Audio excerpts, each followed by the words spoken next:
Okay. Welcome to Thinking Beyond.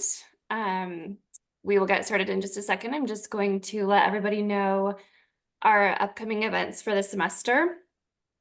We have an exciting lineup for our Thinking Beyond webinars. Our next one after tonight is on February 24th, and it's with Justin Corey, and his is titled Before the Big Bang.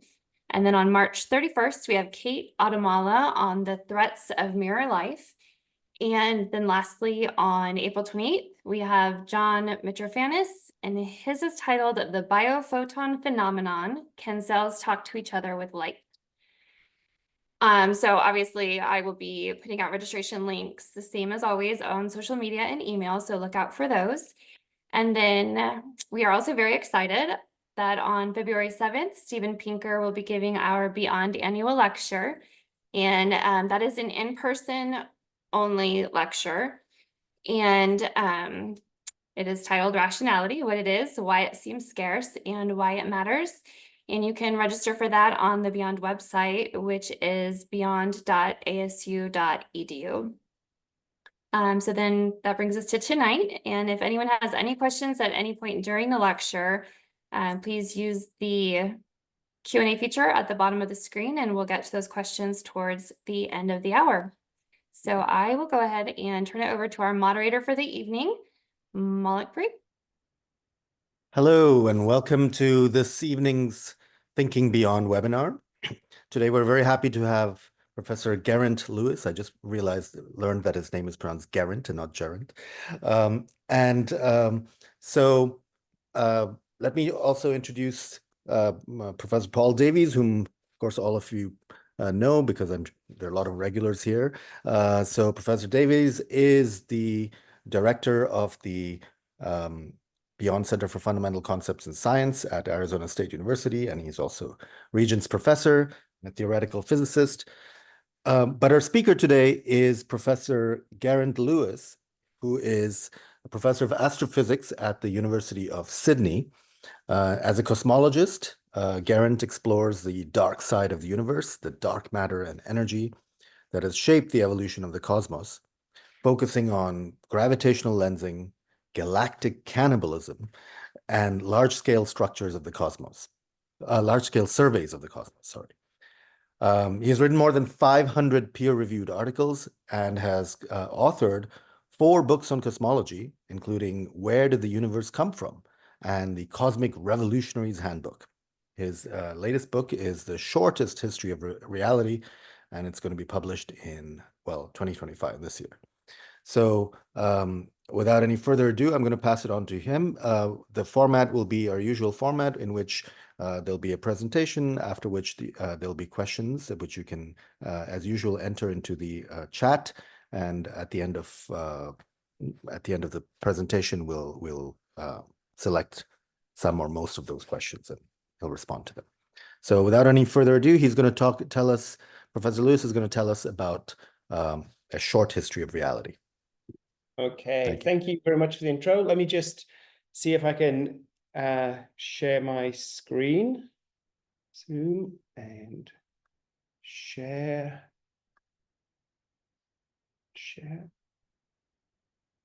Okay, can you see my slides? Yes? Yes, but okay, cool. All of them. We have a presentation. You have the presenter view.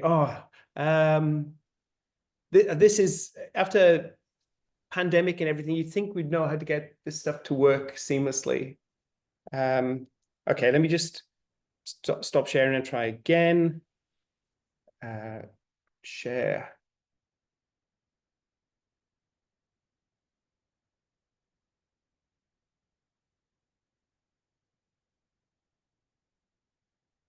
That's better.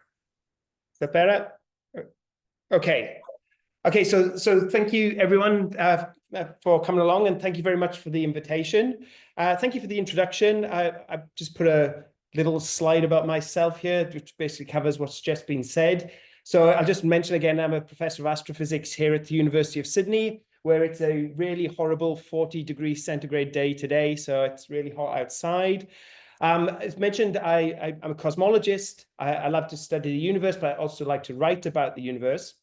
And what I'm going to do today is give you a very, very quick rundown of the history of realities, which is going to be the topic of my next book. So the question that we're going to deal with is, essentially, what is reality? And of course, there are many ways of approaching this very question, right? I mean, it's a philosophical plaything, etc., about asking questions about the nature of reality, the meaning of reality, etc. What I'd like to do tonight, though, is talk a little bit from the physicist perspective. What does reality mean to physicists? And how have we arrived at this picture of how we understand, or what we think we understand, that fundamental universe is doing? So I'm going to start, though, by just pointing out that there's a lot more to the notion of reality than the physicist's view. I put this particular slide up because this comes from my own country of Wales, which is located in the United Kingdom on the western side. It's a small little country, but one of the things that it does have there is the oldest burial of a modern human in Western Europe. So this is known as the Red Lady of Paviland, and this is a burial that took place 33,000 years ago. And this was in a temporary warm period, and warm here is a relative term, in the ice ages. So every few thousand years, a kilometer of ice would basically come over the United Kingdom, and all the people would move out, and then they'd come back when the ice retreated.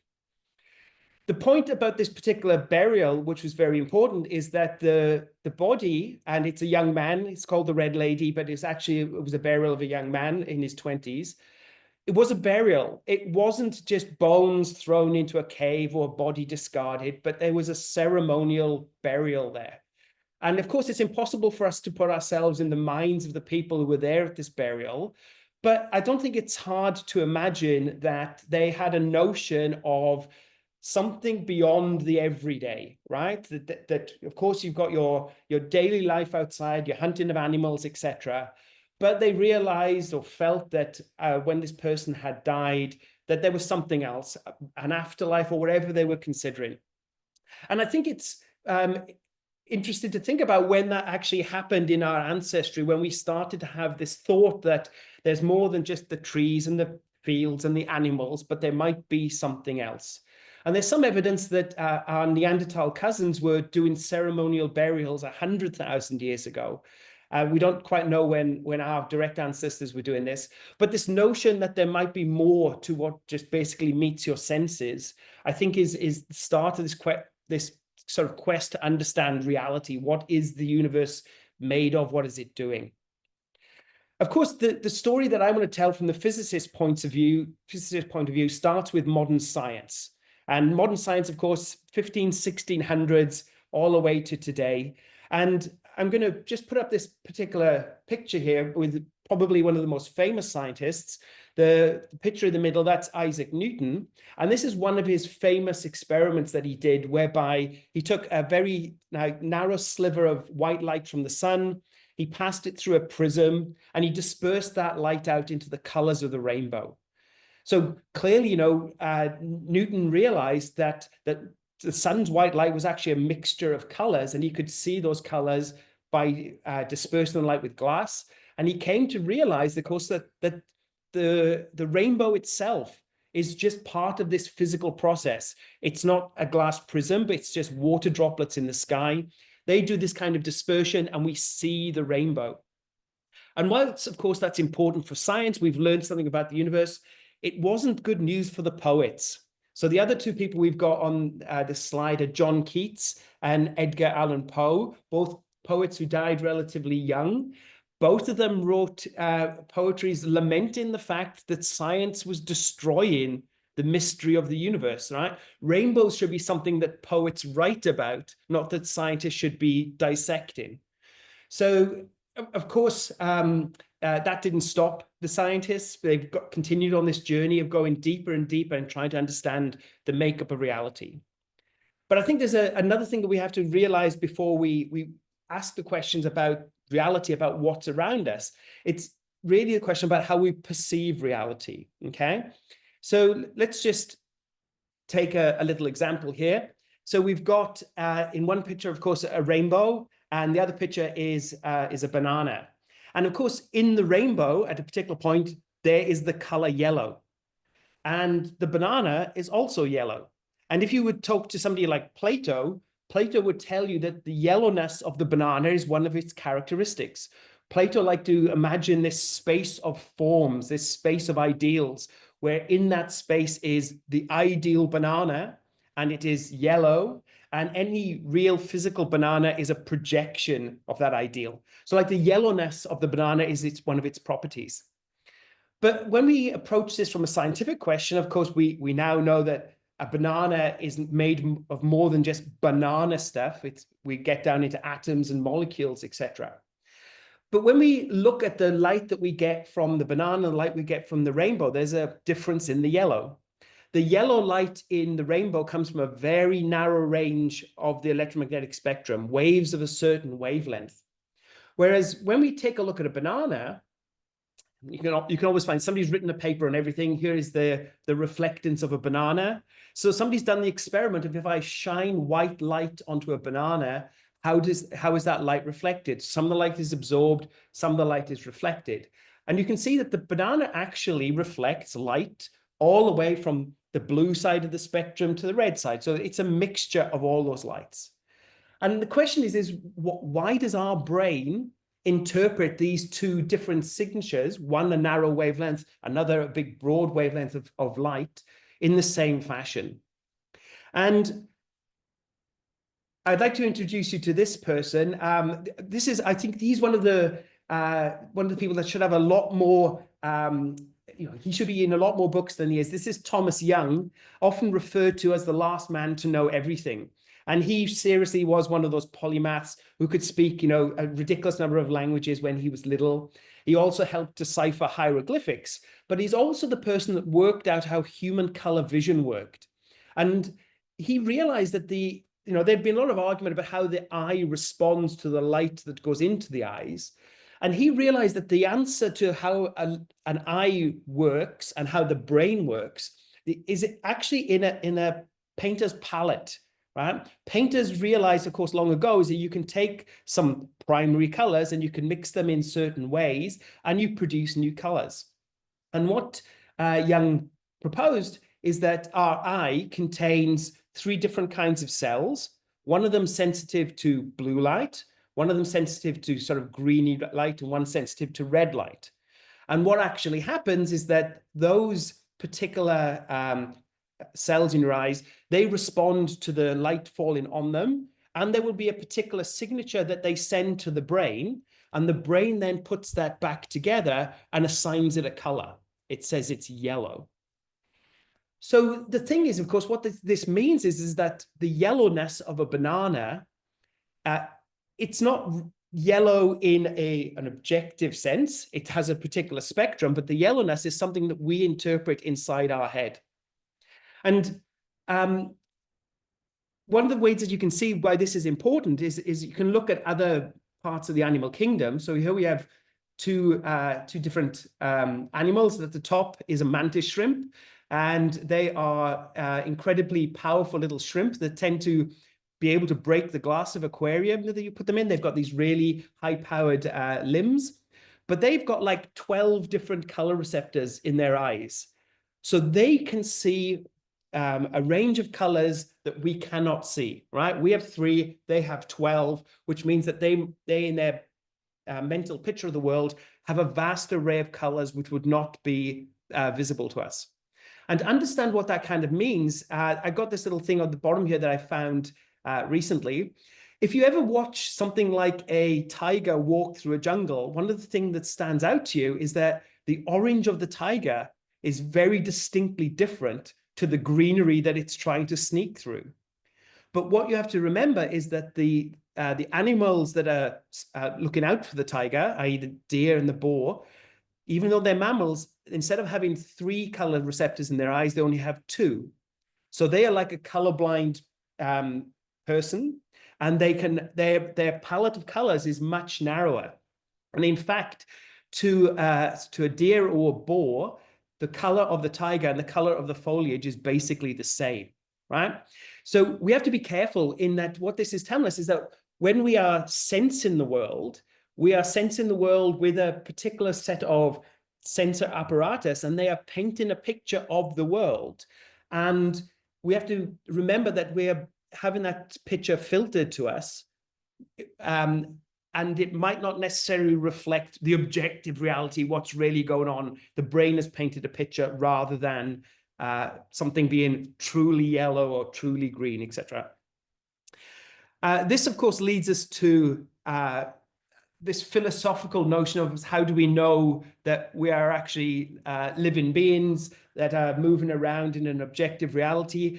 How do we know that we're not actually just a brain in a vat, matrix style, and we're having reality basically fed to us, right? Our optic nerve is being fed these signals, and our brain is interpreting this room around me, etc.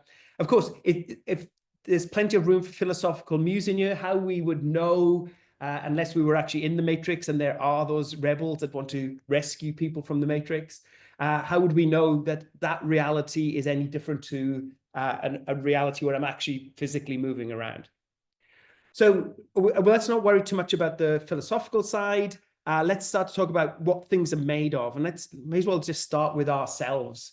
So, one of the things that I think we struggle to appreciate is we tend to have a feeling of sort of permanence, right? I remember me as a young man. I remember me as a teenager playing rugby and doing all kinds of things. I remember me, I was there, I did all those kind of things. But what I also know, of course, is that, before I was born, before I was conceived, of course, most of the atoms that make up me were in the environment. And, I got them initially from my mother consuming food and then myself consuming food as I was growing. So I was adding to my particular atoms. And then when I die, those atoms are going to go back into the system and will be recycled again. But I think what we tend to not realize, of course, is that we are actually always just temporary beings. If we talk about something like our blood supply, we have red blood cells coursing around our bodies, but they are replaced every 120 days. So the blood that flows through my veins today was not the same blood that flowed through my veins a year ago, and won't be the same blood in my veins in a year's time. And the same is true for my bones. The same is true for my organs. There are some muscles, some nerve muscles, some heart muscles that don't look like they basically get regenerated because they're more mission critical. But essentially, most of me is just completely regenerated over and over again. And I'm not the same person that I was previously. And that bothers me slightly when I look at like a scar. I've got a scar on my finger from a childhood accident, and it's not the same scar. The scar tissue itself gets constantly replaced. So there's a memory there of what happened to me when I was a child, but that's not the physical bit of me that was actually there at the time. And so I just want to mention that because, again, this goes into the philosophy. People have talked about when we talk about objects, and we talk about there's this story from ancient Greece about the ship of Theseus. So the ship of Theseus was sent on this journey for centuries. And over those centuries, the ship basically had to be repaired, had to get new sails, new ropes, etc., until eventually every board, every piece of material, every rope was replaced. And the question the philosophers had was, well, is it still the same ship of Theseus if we've replaced all the pieces? And if it's not, then when did it stop being the ship of Theseus and become something else? And you have exactly the same thing going on in your body. You are constantly repairing yourself over and over again. You are a new you on a regular basis. And that new you, of course, that's a good thing to think.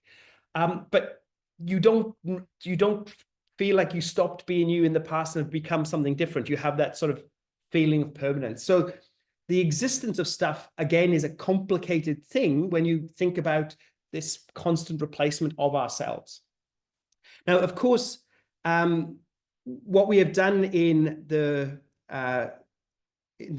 last couple of centuries is we've come to really understand what things are made of. Okay, so of course, what we're talking about here is effectively we're working our way down to the fundamental nature of the universe. And there was the idea that at the base level, there are atoms, so basically things you can't cut any further at the bottom level. That was around for a long time, but it was philosophical musing. But into the 1800s, there was this feeling from some that this notion of atoms may actually describe what the world is made of. So the little video you're watching there is little pollen grains in water. And so you can see that they're dancing around. And this little dance was discovered by this botanist here, Robert Brown, and is known as Brownian motion.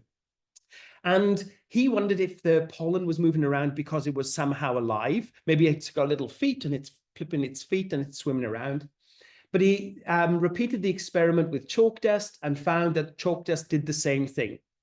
So the question was, you know, what is causing this motion? And of course, to some people, it's like, it's not relevant. It's not important. But in 1905, which was Einstein's miraculous year, this is when he published a series of papers that changed all of modern physics. He came up with a picture for what's going on with Brownian motion.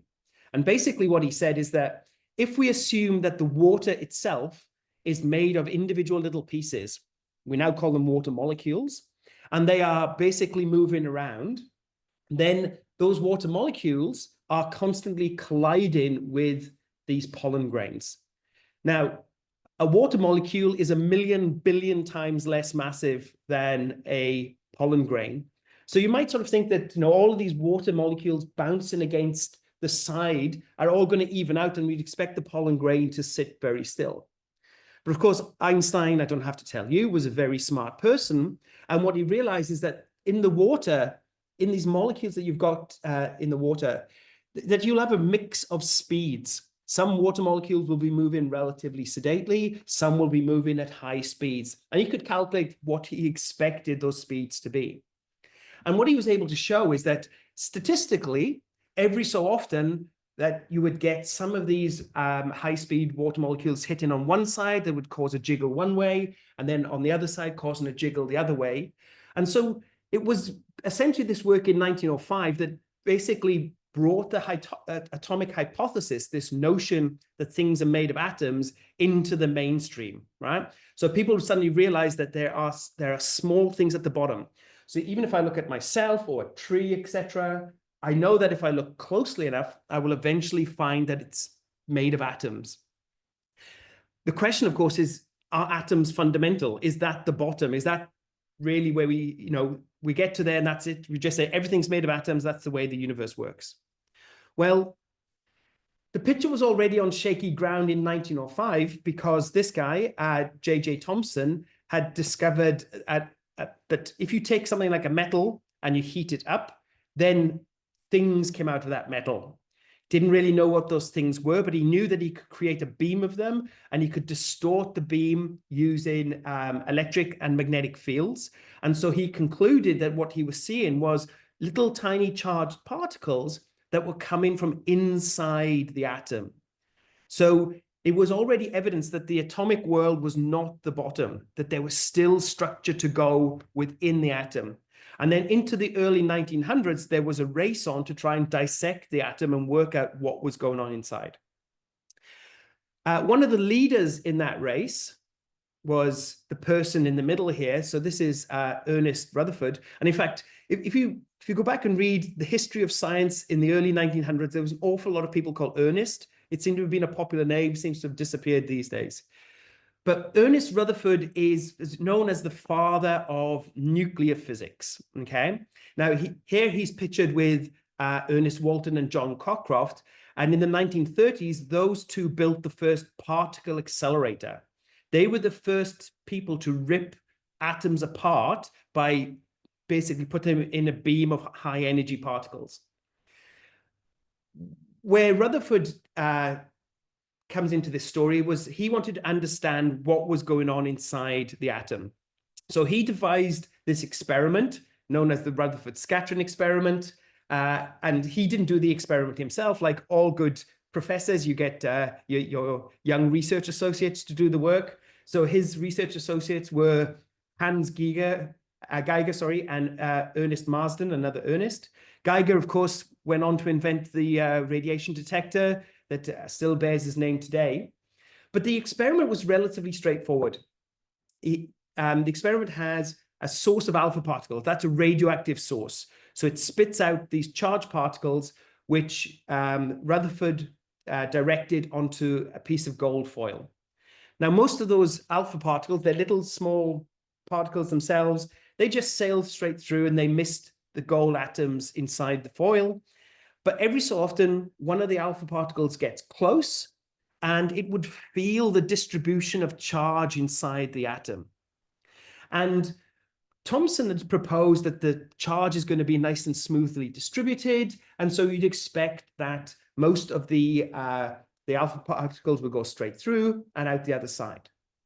But what Geiger and Marsden actually found is that every so often, some of these alpha particles underwent a really dramatic change in their direction. Like taking a tennis ball and throwing it at a wall and the tennis ball bouncing right back.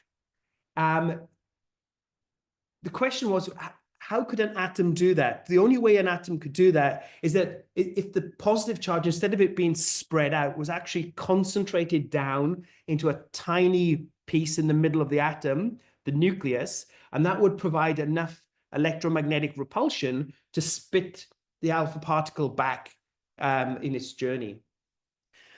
So we had this kind of picture and people were getting to grips with what's going on inside the atom, but they still had the problem of that there seems to be more than one kind of atom, right? We have the elements. We'd already learned through the 17 and into the 1800s that we have hydrogen and helium, or helium was discovered later, lithium, beryllium. We have these individual elements.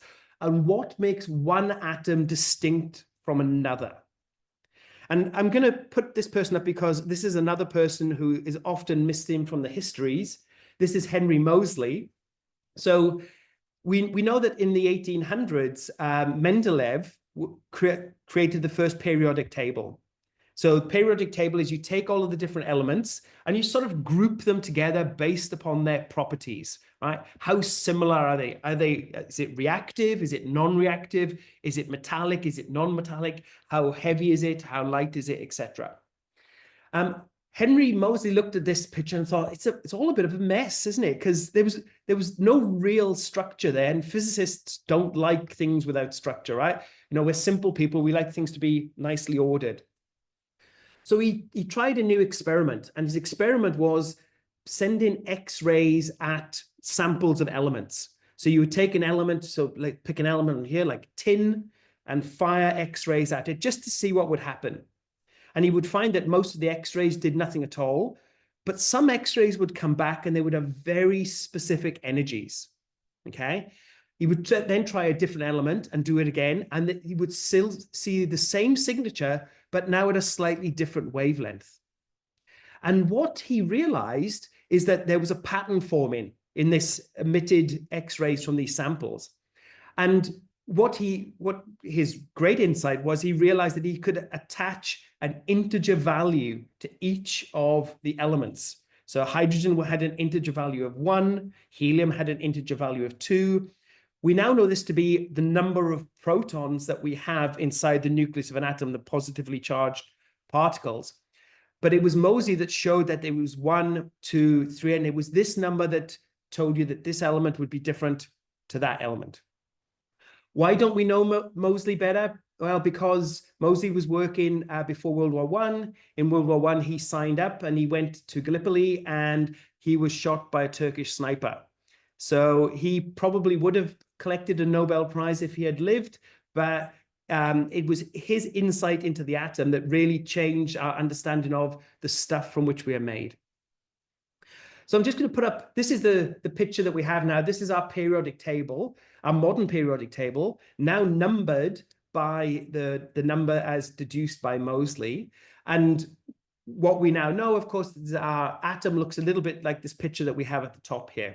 We have the electrons on the outside, we have a nucleus, we have positively charged protons in there. There's another particle, the neutron. I think I should mention here is that when we see this picture, this is what you get in all your textbooks. This picture is a horrible misrepresentation of what an atom actually looks like.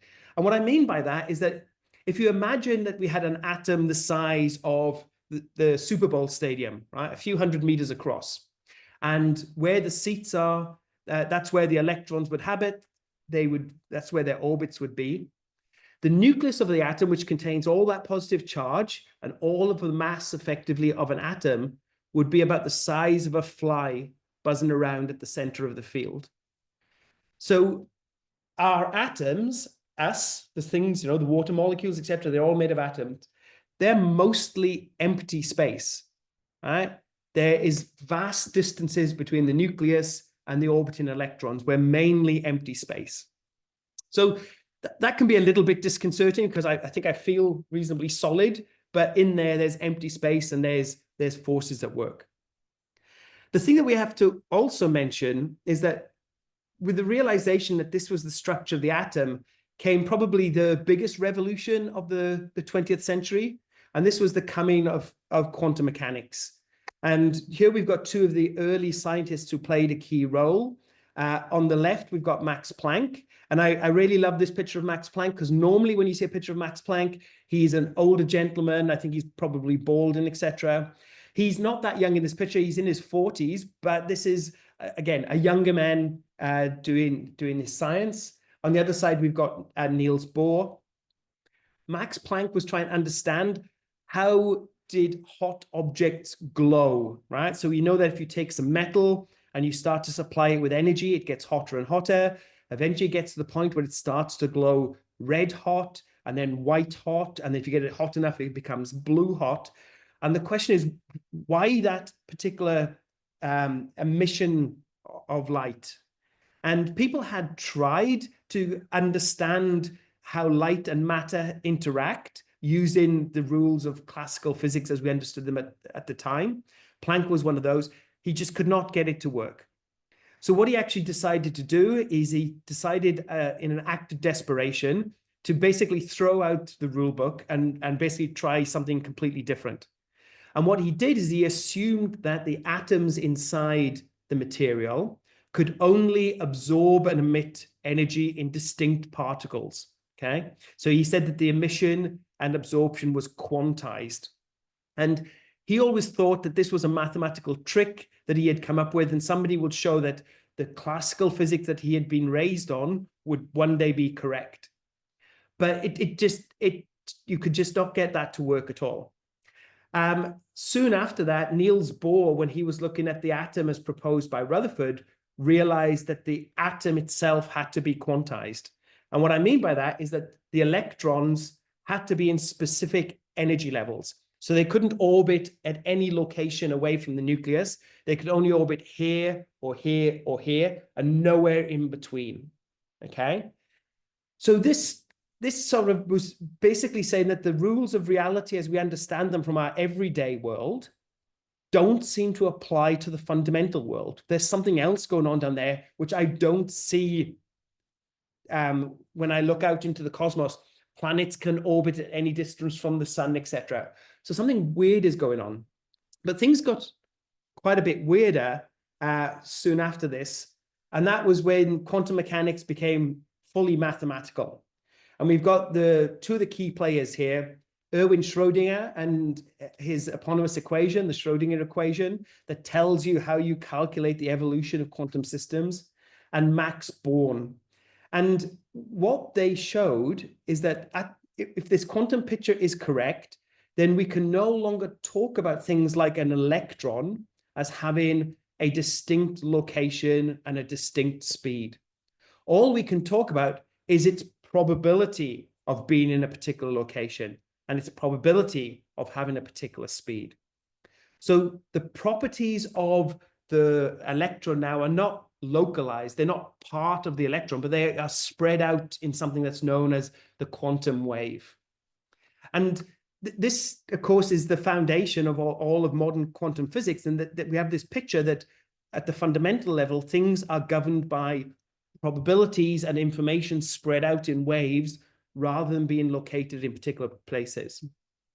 Now, one person, of course, who really hated this particular picture was Einstein. And I found this news report, I think it's about to be in the New York Times or something. Clearly, they were waiting on Einstein's every word and reporting stories. But Einstein basically sat down with two of his collaborators, Podolsky and Rosen, and basically said, right, we are convinced that at the subatomic level, the universe is really local. It's really deterministic. It's really local. It's all the properties are written onto the individual particles. And this wave thing, this probability stuff is not really the way that the universe works. When we get down deeper, we will find the true physical reality. And this, of course, is where Einstein's quote, God does not play dice with the universe comes from. He just didn't believe that the universe was probabilistic at a subatomic level. Einstein, of course, was right about a lot of things, but he doesn't seem to be right about this one. I'll just note that only a couple of years ago, we gave a Nobel Prize to these three for essentially showing that over growing scales that you can't talk about information being written on individual particles. We have to talk about information being spread out over wave functions, and that at that subatomic level, it's probability and non-localization. So it's kind of weird down there. What it has given us, of course, though, is what's known as our standard model of particle physics. It's all built on this notion of a quantum universe. These are the fundamental particles that make up all of the stuff. We have the electron, we have the quarks at the top that go into our protons and neutrons. We've got the bosons for the forces. People don't feel like we've reached the bottom, specifically because this standard model doesn't include gravity, right? There's no gravity in here. And so again, if you read your Scientific American or New Scientist, you will hear people talking about string theory or M theory or loop quantum gravity, people trying to chip away at the very bottom to try and understand what the universe is made of. We aren't there yet, but it could be kind of bizarre when we get there. Right, in the last few minutes, though, I'll just quickly mention the flip side, and that's the notions of space and time and what that does for us. Okay, so relativity, right? So quantum mechanics and relativity are the giant theories of the last century or so. Relativity actually started with the work of Galileo, right? So Galileo was the first to realize that motion is relative. And he's got this lovely story about if you're on board a ship and the ship is sailing at uniform speed on a smooth sea, or the ship is in port, you can't tell the difference, right? Now, I couldn't find a video of an actual ship with people on board. So I found this video, which is now paused. This is somebody on a trampoline riding along in a tractor, and the trampoliner, it's as if they weren't moving at all, right? They're happily bouncing up and down and everything's fine. If the tractor was accelerating or decelerating, then the trampoliner would crash into the front wall or the back wall. So motion is relative. That you can't say I am at rest and everybody else is moving and say that you're the absolute scale of rest.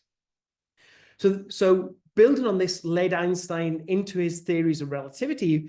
But importantly for this story, relativity did away with something that was considered kind of useful. And that's the notion of now, right? Newton thought that time in the universe all ticked off with an absolute clock. There's this universal clock, and every second is a second that ticks away, and every clock will stay synchronized. Now, Einstein, when he basically came to work on his special theory of relativity and then into general theory, realized that that can't be the case, that space and time have to be malleable, that time passes differently for different observers, depending upon how they're moving, depending upon where they are in a gravitational field, etc. And this is the picture that we've got on the right-hand side here. This is the twin paradox. You take a pair of twins, they're the same age, you send one off into the universe, travels at a high speed and comes back, and you'll see that different time passes for each of these two observers. So you get rid of this notion of synchronicity, you get rid of a universal now, you basically make time a lot more complicated when it comes to working out how the universe evolves. And this actually causes problems when we want to talk about how time passes. And you may notice at the top there, it says metaphysics. We run into the realm of philosophers very quickly. The question is, in the picture of Newton, then the present is something that exists everywhere now, right? And we just move from time slice to time slice. The past is gone, the future is yet to come, and we happily march along. There is a slightly more convoluted version of this picture, which is coming from some of the quantum mechanical stuff, is that maybe the universe is basically unfolding, right? So essentially what you've got is that the past was created in the past and is somehow sort of still there. The present is being constructed in this really fuzzy way at the time of now, but the future is yet to be built. So the future is yet to be constructed. So, we still have that notion of maybe we can make different decisions and have different outcomes. The thing is what if you take raw relativity, we actually, the picture of the universe that we have is this one on the far right here, which is known as the block universe. And in the block universe, that the past, the present, and the future basically all exist, right? They all exist in some kind of sense. And yourself are just some sort of path making your way through this block universe, and your time is ticking off as it does so. Other people's times are ticking off as well. But in the block universe, the past is there, the present is there, and the future is there all at the same time. So that, of course, leads into rather sticky questions around free will. But, relativity taken at face value says that we live in this kind of block universe, that the future already exists. So I'm running out of time, so I'm going to just finish up relatively quickly. I'm just going to mention a couple of ideas about what some people think are going on at the very bottom. So when we solve our physics problems, this is essentially what we do, right? We take information, the current state of something, the initial state, we run it through the physical laws, we work out its future state, and then the future state becomes the initial state, and we just continue around this loop. And when we build synthetic universes on computers, this is essentially what we're doing. We're taking particles in here, and we're asking about their locations, their velocities, their temperatures, and we constantly update them using the laws of physics to go from one time to the next time, to the next time, to the next time, etc. So we can build simulated universes which seem to basically act out just like a normal universe. And we basically compare this to the universe that we see through our telescopes, and it works really, really well. This, of course, has led several people to push this somewhat further and suggest that our reality itself is a simulation, that we are effectively a simulated reality running on a computer in a higher level reality, and that everything, I'm effectively a brain in a vat, except now there's no brain and no vat. I'm just a piece of computer code operating on this multi-dimensional computer, whatever it is. Of course, some argue that all you've done there is push the notion of reality somewhat higher, but you can play the game of turtles all the way down if you want to, and have regression saying it's a simulation within a simulation within a simulation. But how would we know, right? We are being fed information, we are building a picture. If our consciousness is in that computer code that's just acted out, then how would we know? And of course, this notion has been pushed even further by Max Tegmark, who basically does away with the computer. He basically says is that at the bottom is just mathematical structures, that our reality is just maths playing out. You don't have to ask the question of where that's playing out because it doesn't mean anything, but we essentially have this picture of at the very bottom, we are nothing but maths, and what we perceive is just that maths playing out in a particular kind of way. So I went slightly over time, so I'm going to basically point out that there's so much more that you can talk about when it comes to reality. It's not easy to fit into a half-hour talk or so, but I have written about it, and as was mentioned at the start, hopefully the book will be out later this year or early next year, and it has got some of those topics in there. So let me finish there, and I'd be happy to take some questions. Thank you very much, Geraint. And now we have a few minutes left for some questions. So please enter your questions in the chat. I'm going to start with some questions that were already asked before. Well, let's start with this one here. Okay, so Nicolette Gentilis, I hope I'm pronouncing that correctly, is asking, could it be said that Schrödinger's cat could be applied in reverse? That is, just as we cannot know the state of the cat inside the box, the cat cannot know the state of the world outside. Under that reversal, could we say that our understanding of our universe is likewise limited? Well, I mean, so the Schrodinger's cat it gets very interesting when you realize that the box and the observer and everything else is a quantum mechanical system, right? So it all sort of plays out that those probabilities will be acting everywhere. The question of whether our knowledge of the universe is limited, I'd say that's definitely the case, right? This is why we keep pushing on the forefront of experimental and observational techniques, because we know that there is more about the fundamental universe for us to learn. We know that our theories of, gravity and quantum mechanics cannot be complete. We don't have the theory of everything. So we don't have that final theory. So we basically know that we haven't got all the answers yet. Okay. Yeah. So here, I'll chip in with the question whilst the others are coming in. Yeah. So Geraint, one of the things we discuss a lot in the Beyond Center is the nature of the laws of physics. I don't expect a yes/no answer. So some people think that the laws of physics are real and they're out there. And those people who want to believe that the universe hasn't always existed, but came into existence in a law-like manner 13.8 billion years ago, presumably think that these laws of physics really exist. They are the ontological ground, if you like, of reality. It's all vested in the laws of physics. They're really there. Other people say, no, the laws of physics are just ways that human beings have found to discuss the universe and simplify our observations. Do you have a view? Are the laws of physics real? I must admit, I have flip-flopped on this one. In that I sometimes think that the laws of physics, as we write them down as the mathematical laws, are better and better approximations of some sort of reality at the bottom, and that we may never actually get there.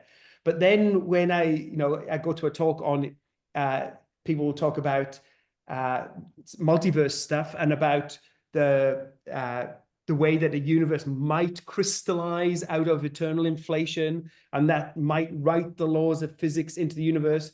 I flip the other way a little bit and think that, oh, actually, maybe they are something that we can work out and get our hands on. But yeah, I flip-flop. It's a hard one. It depends how you look at the question. And seeing as you've raised the question of the multiverse, if it turns out that these other universes can never be observed, they lead to no observable consequences, but they're very convenient in the theory. Again, should we say they're really there?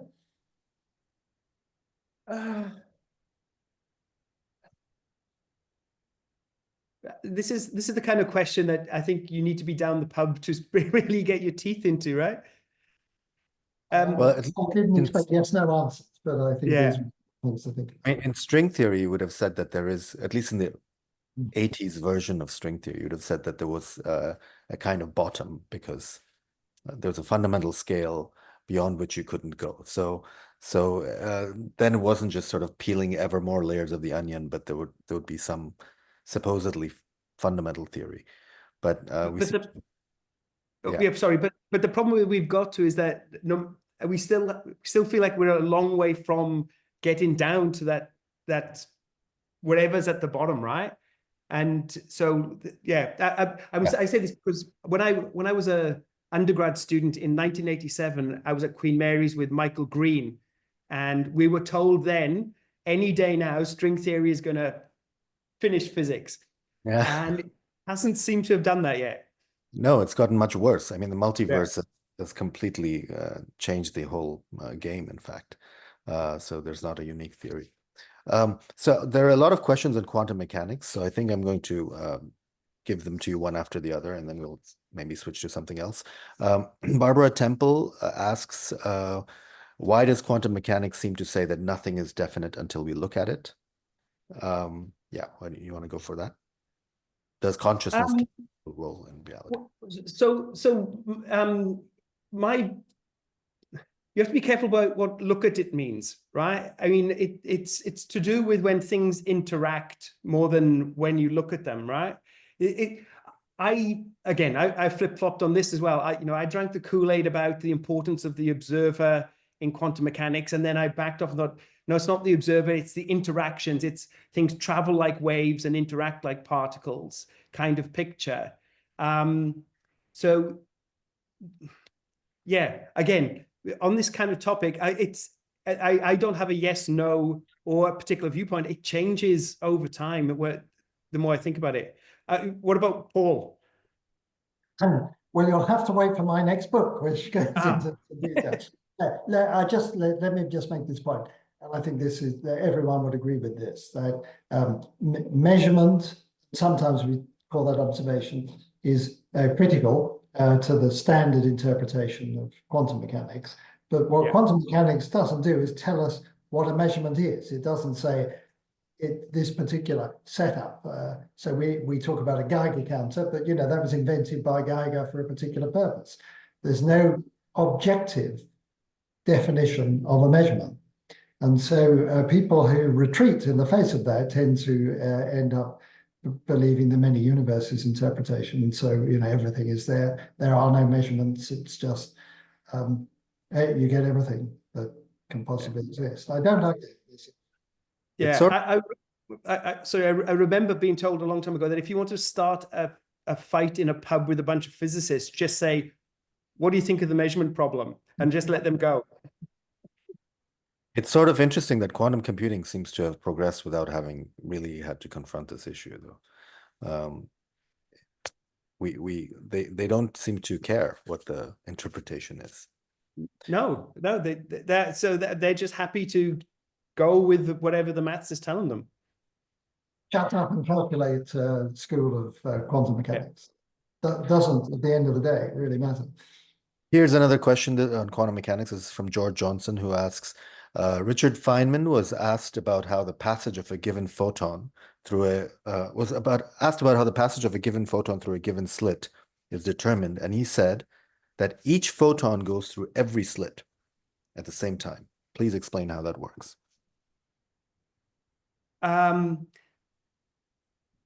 So again, so the mathematics of quantum mechanics will tell you that it doesn't have to be a photon, it could be an electron, that it travels like a wave.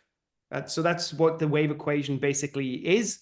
And so if you think about it, when you've got your light emitted, it's not emitted as a little particle that trundles along like a ball bearing, but it spreads out like a wave. So you can't really say where is the photon in terms of a precise location. It is the wave as it travels. And a wave, when it encounters a pair of slits, goes through both of them. I mean, you can see it on the ocean, right? And you could do an experiment on a pool of water, and then they sort of fan out, and then they do their interactions, etc. And then what you get is that, again, you get an interaction, i.e. the photon or the electron interacts with something on the screen and leaves its mark there. So it travels like a wave and interacts like a particle at the screen. So the Feynman picture is that because things travel as waves, they basically sample all of the points, right? Sample all of the paths that can be taken. This is all part of the non-localization, things being spread out. I find it very hard for students to let go of the notion that the electron is not a ball bearing. in their mind, it's a ball bearing. That's right. And so trying to say that it's doing something different, you just have to let that picture go and just think about it as a wave washing through, and it will go through the multiple slits. That's a nice answer. An anonymous attendee is asking, does quantum entanglement apply to human relationships? Ooh, I am not the person to advise on human relationships. Well, quantum entanglement is going on inside your body, right? If we wanted to play the game, we could get into quantum mechanics and consciousness and the rest of that kind of thing. But I don't feel like I'm qualified to talk about that. And I find it often, it becomes woo very quickly rather than physics. I'd love to just tell you the most romantic thing that I've ever come across. It's a physicist I met in Brazil, and he has one half of an entangled state tattooed on his arm, and his wife has the other half on her arm. So yeah, the answer is yes then. There you go. So Andres Dimitz, I hope I'm saying that correctly, asks whether the simulations that you showed of the cosmological, I think they were the Eagle simulations, depend on region being simulated being small, or whether they can describe the universe as a whole. So for simulators, it's a question of resolution versus computing power, right? So you want to make your simulations bigger and bigger and bigger, but you want to make your resolution smaller and smaller and smaller. And all of that just adds up to calculations. So some of these simulations now are the equivalent of 5 years on a supercomputer, because simulating gas and all that kind of stuff is harder. So in the 30 years I've been in the game, it's always been, can I put more particles in to my simulation and do those calculations? And what's my balance between simulation size and resolution? So you can find big simulations at low resolution and small simulations at high resolution. And so, yeah, there's one called Bolshoi, which I should have known that it was Russian for big. And it's like a cosmological scale, like big chunk of the universe scale, but relatively low resolution inside. Okay, and winding up, we're going to go with some big picture questions. So Barbara Temple asks, two of our best theories of reality to date, general relativity and quantum mechanics, seem to paint such wildly different pictures of the universe on microscopic and massive, fast-moving scales. Why do these different parts of the universe follow such different rules especially when any massive object is actually composed of tiny particles following the rules of quantum mechanics? Excellent question. Well, that's the $64 million question. I mean, that's the Nobel Prize in waiting. So this is what, I mean, Einstein was working on this stuff up until his death in 1955. This how do I get everything to be written in the same kind of mathematics such that they don't look so different? And that's what people are trying to do now with string theory and loop quantum gravity, is trying to come up with a single mathematical framework where you can describe space-time in terms of its quantum properties or whatever. But again, as I said, I started my undergrad a long time ago, and it still feels like we're quite a long way from achieving that. Of course, we hope Barbara will crack the problem. Yeah. If Barbara's got any insights, let us know, because we're always looking for clues on how we can crack this particular nut. Okay, on the similar theme, Howard Lannis asks, is a theory of everything still possible, or is it too early to tell? So this is an interesting question that I had a discussion with some people recently. When should physicists give up? Okay, so, people are still searching for the theory of everything. We haven't encountered anything yet that says conclusively that the theory of everything cannot exist. So people are going to keep looking, and I think they are buoyed somewhat by the successes we've had, like from Maxwell all the way through, and the way that quantum electro and chromodynamics has developed, that there can be this scheme of unification, and gravity is being stubborn for some reason to come into the mathematical framework, because it's ridiculously weak compared to the other forces.